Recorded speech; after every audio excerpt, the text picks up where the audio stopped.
Little Town on the Prairie, Chapter 6, The Month of Roses. All through that lovely month of June, Laura sewed shirts. Wild roses were blooming in great sweeps of pink through the prairie grasses, but Laura saw them only in the early mornings when she and Pa were hurrying to work.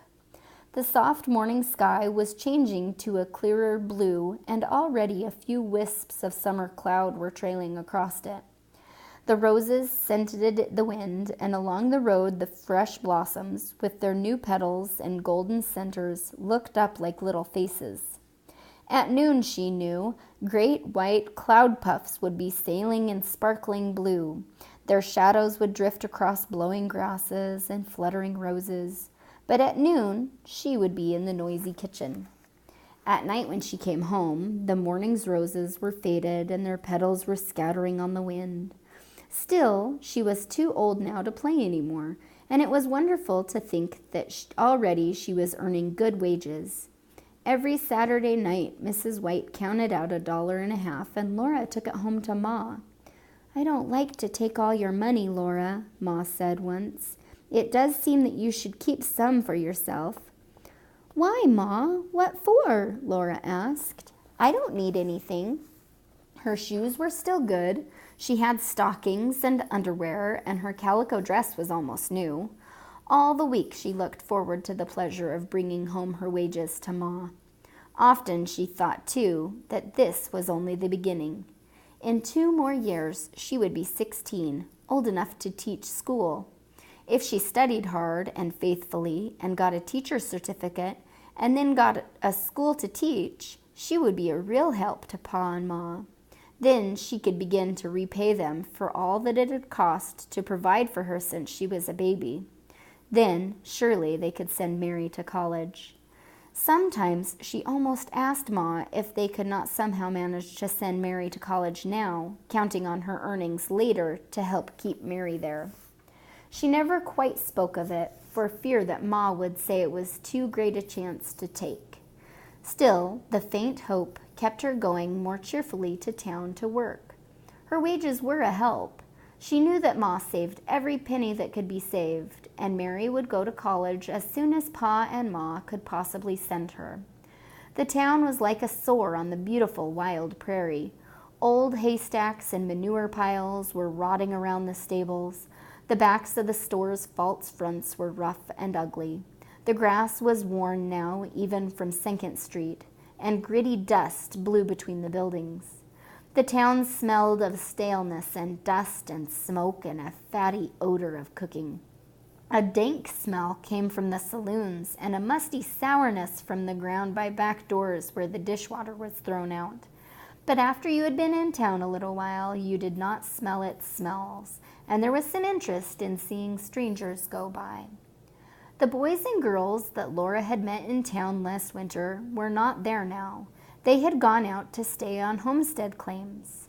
The storekeepers stayed in town to run their stores and balk in the rooms behind them, while wives and children lived all summer out on the prairie in claim shanties.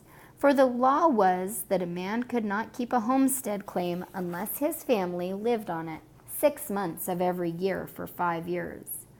Also, he must keep 10 acres of the sod broken up and planted to crops for 5 years before the government would give him a title to the land. But nobody could make a living from that wild land.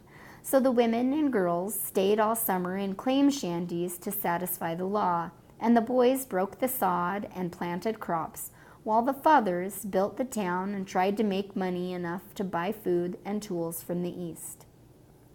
The more Laura saw of the town, the more she realized how well off her own family was. That was because Pa had gotten a whole year's start ahead of the others. He had broken sod last year. Now they had the garden and the oat field, and the second planting of corn was growing quite well in the sod. Hay would feed the stocks through the winter, and Pa could sell the corn and oats to buy coal. All the new settlers were beginning now where Pa had begun a year ago. When Laura looked up from her work, she could see almost the whole town because nearly all the buildings were in the 2 blocks across the street. All their false fronts stood up, square-cornered at different heights, trying to make believe that the buildings were 2 stories high. Mead's Hotel at the end of the street, and Beardsley's Hotel almost opposite Laura, and Tinkham's Furniture Store near the middle of the next block really did have 2 stories. Curtains fluttered at their upstairs windows and showed how honest those buildings were in that row of false fronts. That was the only difference between them and the other buildings. They were all of pine lumber, beginning to weather gray. Each building had 2 tall glass windows in its front and a door between them.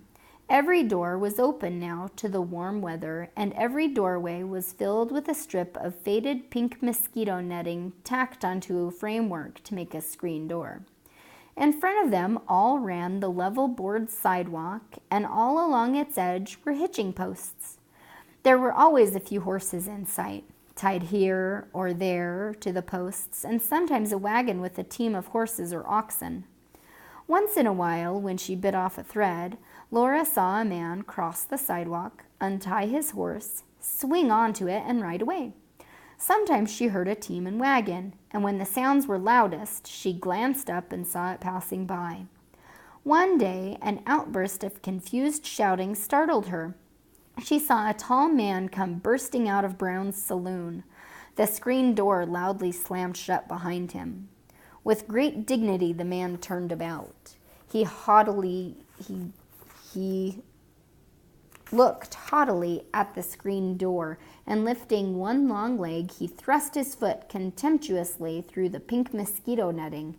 It tore jaggedly from top to bottom. A yell of protest came out of the saloon. The tall man paid no attention whatever to the yell. He turned haughtily away and saw in front of him a little, round, short man.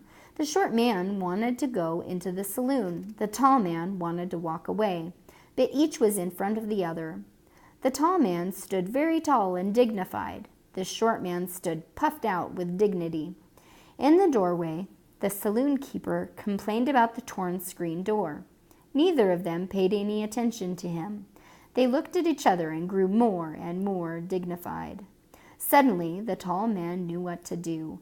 He linked his long arm in the little man's fat arm, and they came down the sidewalk together, singing, "Pull for the shore, sailor, pull for the shore. Heed not the stormy winds." The tall man solemnly lifted his long leg and thrust his foot through Hawthorne's screen door. A yell came out. "Hey there! What the—" The 2 men came on, singing, "Though loudly they roar, pull for the shore, sailor." They were as dignified as could be. The tall man's long legs made the longest possible steps. The puffed-out little man tried with dignity to stretch his short legs to steps as long. Heed not the stormy winds. The tall man gravely thrust his foot through the mosquito netting of the Beardsley Hotel. Mr. Beardsley came boiling out. The man marched solemnly on. "Though loudly they roar." Laura was laughing so that tears ran out of her eyes. She saw the long, solemn leg rip the mosquito netting in the door of Barker's grocery. Mr. Barker popped out protesting. The long legs stalking and the fat, short legs gravely stretching went away from him haughtily. "Pull for the shore." The tall man's foot pushed through the screen door of Wilder's feed store. Royal Wilder yanked it open and said what he thought. The 2 men stood listening gravely until he stopped for breath. Then the fat little man said with great dignity, "My name is Prairie, and I'm drunk." They went on, arm in arm, chanting those words. First the pudgy little man, "My name is Prairie."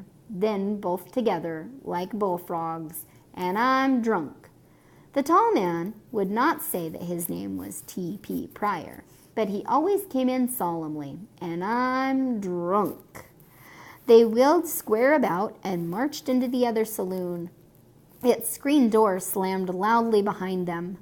Laura held her breath, but that one door's mosquito netting stayed smooth and whole. Laura laughed till her sides ached. She could not stop when Mrs. White snapped out that it was a disgrace to snakes what men would do with liquor in them. "Think of the cost of all those screen doors," Mrs. White said. "I'm surprised at you. Young folks nowadays seem to have no realizing sense." That evening, when Laura tried to describe those two men so that Mary could see them, no one laughed. "Goodness gracious, Laura, how could you laugh at drunken men?" Ma wanted to know. "I think it is dreadful," Mary added. Pa said, "The tall one was Bill O'Dowd. I know for a fact that his brother brought him to a claim out here to keep him from drinking.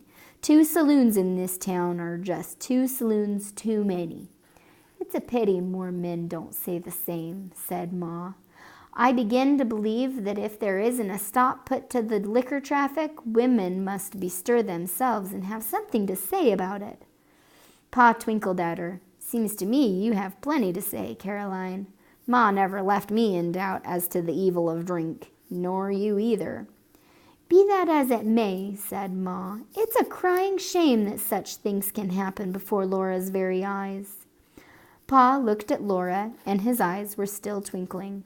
Laura knew that he didn't blame her for laughing.